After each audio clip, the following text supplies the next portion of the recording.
There's nothing mystical or complicated about a sextant. All it is a device that measures the angle between two objects. The sextant makes use of two mirrors. With this sextant, one of the mirrors, mirror A, the diagram, is half silvered, which allows some light to pass through. In navigating, you look at the horizon through this mirror. The other mirror, mirror B in the diagram, is attached to a movable arm. Light from an object, let's say the sun, reflects off this mirror. The arm could be moved to a position where the sun's reflection off the mirror also reflects off mirror A and through the eyepiece. What you see when this happens is one object, the sun, superimposed on the other, the horizon. The angle between the two objects is then read off the scale. What makes a sextant so useful in navigation is its accuracy. It can measure an angle with precision to the nearest 10 seconds. A degree is divided into 60 minutes. A minute is divided into 60 seconds. Celestial navigation using a sextant is a complex and involved process that involves a fair amount of calculating, correcting, referring to tables, knowledge of the heavens and the earth, as well as a lot of common sense. But the basic principles behind celestial navigation are fairly straightforward. Here are a few examples that show how a sextant can be used to find location. Finding latitude is easy enough. The first thing you need to do is measure the angle between the horizon and the sun, when the sun is at its highest point, which is right around noontime on your watch. A quick look at your trusty tables tells you which line of latitude the sun should be above on that particular day. For example, let's say it's noon on December the 21st, and the sun is directly overhead. Well, on that day the sun is above the Tropic of Capricorn, so your latitude would have to be 23.5 degrees south. Every hour the sun moves 15 degrees. This means that if the sun is above the longitude of 0 degrees at noon, 1 hour later it will be above 15 degrees west. The first known mural sextant was constructed in Ray, Iran, by Abu Mahmud al-Khujandi in the year of 994 AD.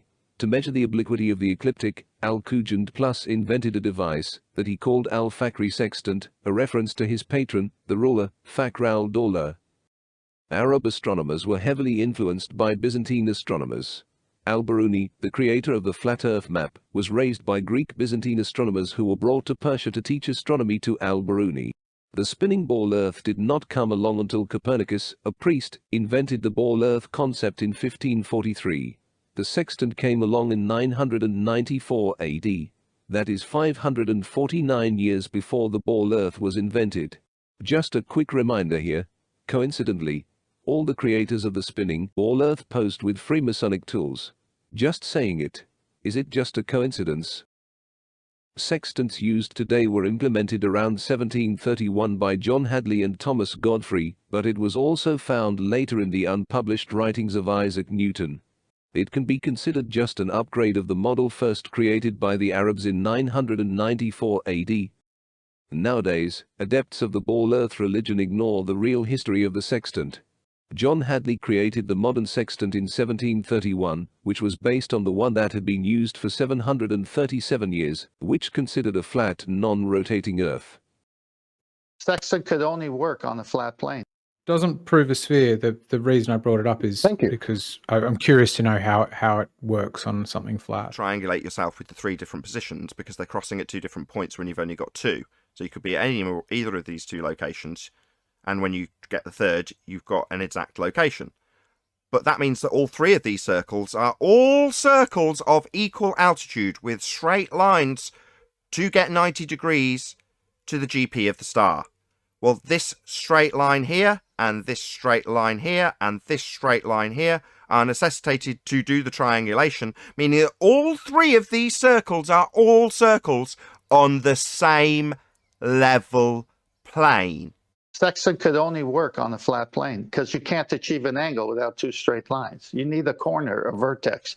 A curved line does not allow for a vertex or a corner. Yeah, exactly. I would agree with that.